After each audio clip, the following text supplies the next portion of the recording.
जी। गुरुजी मैं दिल्ली से आया हूँ और मुझे आए हुए 1 महीना हो गया वृंदावन में। गुरुजी कारण ये रहा कि मेरी जो धर्मपत्नी है मेरे साथ में है। ये छोटी छोटी गुरुजी हर परिवार में छोटी छोटी बातें होती हैं और अपने घर बता देती है।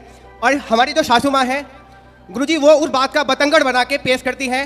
और जब बात होती है मैं इससे कहता हूँ कि कम बात कर, ऐसी बात होती है गुरुजी बात का बतंगड़ बन जाता है। और गुरुजी बात का बतंगड़ ऐसा बना कि एक दिन मेरे ससुराल पक्ष से पूरे के पूरे गुंडे लोग आए और गुरुजी मेरे घर में टीवी तोड़ गए, मुझे पीट गए। और गुरुजी मेरे सिस्टर के बारे में अनाप शनाप बके गए, मेरी फैमिली के बारे में अनाप शनाप बके गए। गुरुजी मेरे पापा आर्मी से रिटायर्ड हैं, समाज में उनकी बहुत प्रतिष्ठा है, बहुत नाम है। गुरुजी मेरी सारी इज्जत, मेरे पिताजी की इज्जत गुरुजी पानी में मिल गई। मैंने दिल्ली छोड़ दी और मैं कभी गुरुजी दिल्ली में अपनी शक्ल नहीं दिखा सकता। मैं पेशे से योग शिक्षक हूँ, मैंने दिल्ली में केंद्रीय विद्यालय में योग कराता हूँ। गुरुजी मेरा सब बर्बाद हो चुका है, लेकिन मेरी धर्मपत्नी मेरे साथ है, इस बात का मुझे गर्व है। लेकिन गुरुजी मुझे ऐसा लगता है कि अभी तो ये बात नहीं कर रही है, लेकिन जैसे ही एक दिन इसकी अपनी मम्मी से अभी भी बात होगी वैसे ही कहीं ना कहीं ये झूठा मुकदमा, गुरुजी बहुत कोशिश करी इनके घर वालों ने इसको कन्वेंस करने की, झूठा केस कर दे। राधे राधे गुरुजी। क्या नाम है आपका? नेहा। तो आप अपने पति को क्यों पिटवाना चाहती हो? मैंने नहीं पिटवाया इनको। फिर आपके ससुराल मायके वाले तो आके पीट गए इनको। कौन थे वे जो पीटने आए थे? कौन थे वो? क्या लगते थे आपके रिश्ते में? बताओ बताओ, उनको ही बताने दो। कौन थे वो? चाचा और पापा थे, आए तो बात करने के लिए थे। हाँ, फिर बताओ बताओ।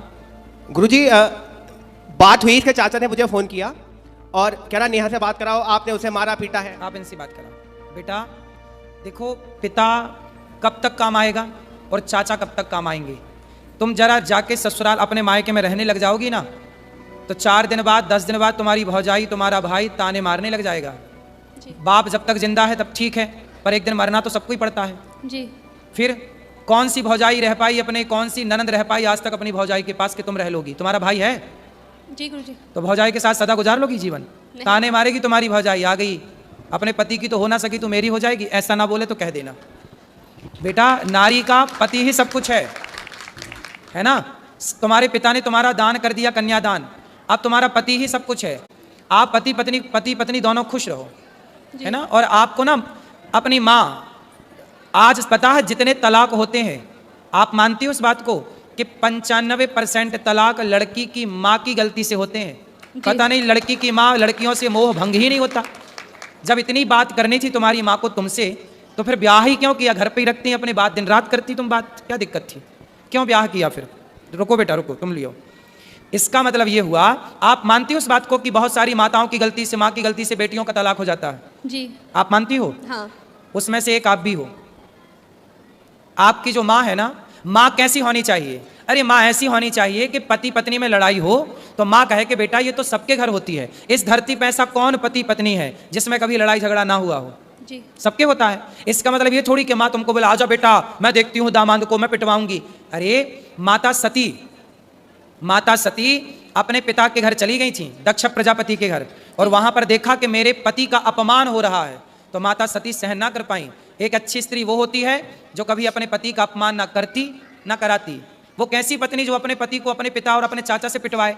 तुम्हारे पिता बिल्कुल धर्म का ज्ञान नहीं रखते क्या? अनपढ़ है क्या? स्त्री के लिए माँ बाप भी सर्वोपरि है, माँ भी सर्वोपरि है, ठीक है, पर अब तो आपका विवाह हुआ तो पति सर्वोपरि है ना जी। फिर तो आपके पति के साथ आपके परिवार वालों ने सही किया कि गलत किया? गलत किया। फिर आपने बोला नहीं उनको? आपने बोला नहीं अपने पिताजी अपने चाचा जी को कि तुम्हें शर्म नहीं आई? कितने साल हो गए शादी की बात कराओ?